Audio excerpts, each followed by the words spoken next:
بسم اللہ الرحمن الرحیم۔ جی اسٹوڈنٹ، ہم نے پڑھنا ہے اسلامیات اختیاری کا سبق۔ دوسرا حصہ ہم نے شروع کیا ہوا ہے، جس میں ہم نے کل پڑھا تھا اسلام سے پہلے عربوں کی حالت کیا تھی۔ اس میں ہم نے ان کی سیاسی حالت پڑھی تھی، ان کی مذہبی حالت پڑھی تھی، ان کے جو ادبی میلے لگا کرتے تھے ان کے بارے میں نے آپ کو بتایا تھا۔ عرب کے جو سب سے بڑے بت تھے، عرب کی حکومتیں کس طرح چلتی تھی، اس کے بارے میں سب سے میں نے آپ کو بتایا تھا۔ آج اس کے بعد ہے کعبہ، جسے ہم بیت اللہ کہتے ہیں۔ یہ جزیرہ عرب کے اندر، عرب کیونکہ ایک جزیرہ عرب ہے، جزیرے کا نام ہے، اس میں کعبہ جو ہے یہ سب سے بڑا شہر ہے۔ یہ زرخیز علاقہ نہیں ہے، ٹھیک ہے۔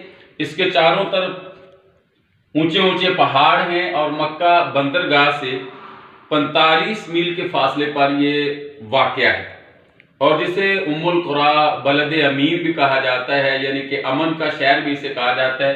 اور یہی وہ جگہ ہے جہاں حضرت ابراہیم علیہ السلام کو اللہ کی ذات نے جب ان کو حکم دیا کہ وہ اپنی بیوی کو اور اپنے بچے حضرت اسماعیل علیہ السلام کو بواد غیر ذی زرع، جنگل بیابان میں چھوڑ کے آئے، تو یہی وہ کعبہ ہے، بیت اللہ جسے ہم کہتے ہیں۔ اس جگہ پہ وہ چھوڑ کے آئے تھے، تو کعبہ کی تعمیر حضرت ابراہیم علیہ السلام اور حضرت اسماعیل علیہ السلام نے مل کے کی۔ وہاں قبیلہ تھا جرہم، جو ان کا متولی تھا بیت اللہ کا، کعبہ کا۔ اب متولی ہونے کے حیثیت سے ان کے اندر ایک غرور تھا، تکبر تھا، تو حضرت اسماعیل علیہ السلام کی شادی جرہم قبیلے کا جو بادشاہ تھا اس کی بیٹی سے شادی ہوئی، تو پھر وہاں اس میں سے حضرت اسماعیل علیہ السلام کو اللہ کی ذات نے 10 بیٹے عطا کیے۔ یہ آخرکار سلسلہ چلتا چلتا یہ نسلاً بنو عدنان تک پہنچا، پھر وہ بیت اللہ کے متولی بنے، اور بعد میں پھر یہ قریش تک آن پہنچا۔ قریش آگے چل کر عدنان کی نسل جو ہے، یہ فہر نامی ایک بزرگ پیدا ہوئے قریش میں سے، اور یہ خاندان قریش کی سب سے بڑی لڑی ہے۔ فہر جو ہے یہ قریش کا لقب ہے، اور یہی وہ خاندان ہے جس سے اللہ کے نبی صلی اللہ علیہ وسلم کا تعلق ہے۔ اس کی 5ویں پشت قریش کا تاریخی شخص قصی پیدا ہوا۔ قریش کی اجتماعی اور سیاسی زندگی کا آغاز اسی نامور شخص سے ہوا۔ اب قصی جو ہے یہ چھوٹی ریاستوں کو جمہوری اصول پر چلانے کا بہت بڑا قائل تھا، تو اس کے اندر اس نے 3 محکمے تھے، ایک فوجی، عدالتی اور مذہبی۔ تو قصی نے دارالندوہ کی بنیاد اسی قصی شخص نے رکھی تھی، اور یہ دارالندوہ یوں کہہ لیں کہ آپ عربوں کا سب سے پہلا اسمبلی ہال تھا، جہاں ان کی میٹنگ ہوا کرتی تھی، جہاں یہ بیٹھا کرتے تھے، سلام مشورے کیا کرتے تھے کہ ہم نے کیا کرنا ہے۔ اب اس کے بعد ہے لواء، جھنڈا جسے ہم کہتے ہیں، علم۔ یہ وزارت دفاع کے برابر تھا، اور جنگ کے تمام امور اس محکمے کے سپرد ہوتے تھے۔ اس کے بعد کعبہ شریف کی پاسبانی، اس کی متولی ہونا، اس کی دیکھ بھال کرنا، یہ بھی شروع سے ہی انہی کے پاس تھی۔ چابی جسے ہم کہتے ہیں، تو یہ بیت اللہ کی ان کے پاس تھی۔ حاجیوں کے کھانے کا انتظام کرنا۔ اب اس کے بعد قریش کے بعد قصی خاندان جو اسی میں سے پیدا ہوا تھا، یہ خانہ کعبہ سارے عرب کا کیونکہ مرکز تھا، ہر آدمی اسی کی طرف چل کے آتا تھا، تو یہاں حج کے موقع پر ہزاروں آدمی جمع ہوتے تھے۔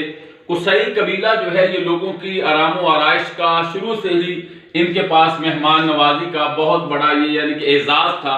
یہ لوگ مہمانوں کی دیکھ بھال کرتے، ان کو رات ٹھہراتے، تو یہ اس خاندان کی خوبی تھی۔ اب اس کے بعد قصی جب فوت ہو گیا، تو اس کے بعد اس کا بیٹا پیدا ہوا عبد مناف۔ عبد مناف نے پھر اپنے باپ کا جو کام تھا اسی کو آگے چلاتا رہا، بیت اللہ کی متولی اس نے سنبھالی، جو حاجی حضرات آتے تھے ان کی مہمان نوازی کرتا تھا۔ تو قصی کا جو بیٹا عبد مناف تھا، اس کے آگے 6 بیٹے تھے۔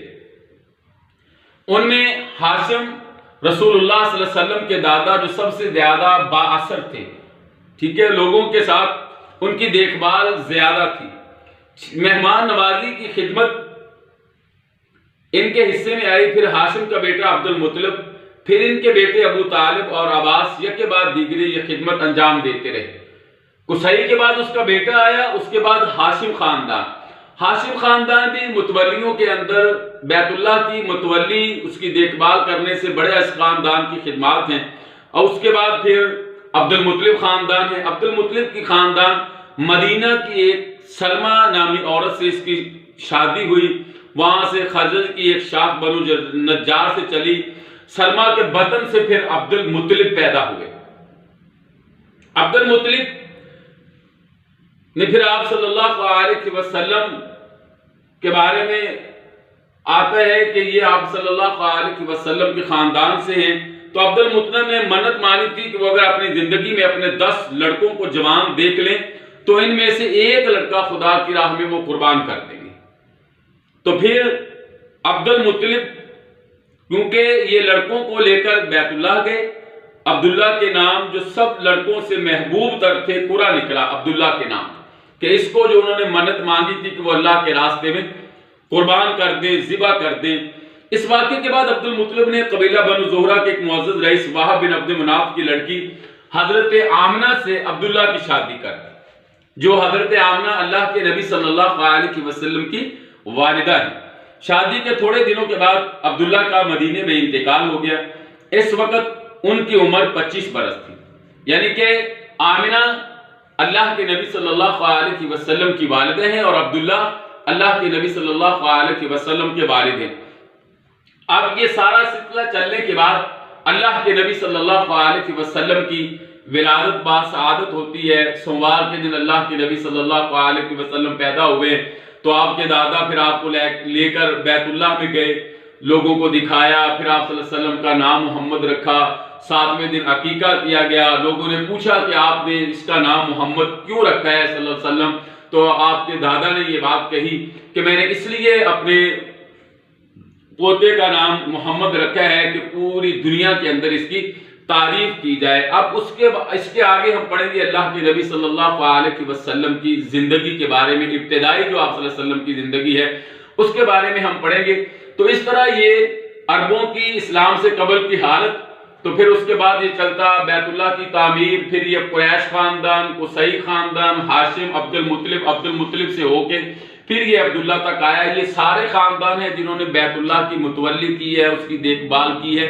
تو یہ آپ نے اس کو اچھی طرح, اس میں سے شارٹ کویسچن اور MCQs جو ہیں وہ آپ کو اس میں سے آ سکتے ہیں, تو آپ نے اس کو اچھی طرح یاد کرنا ہے.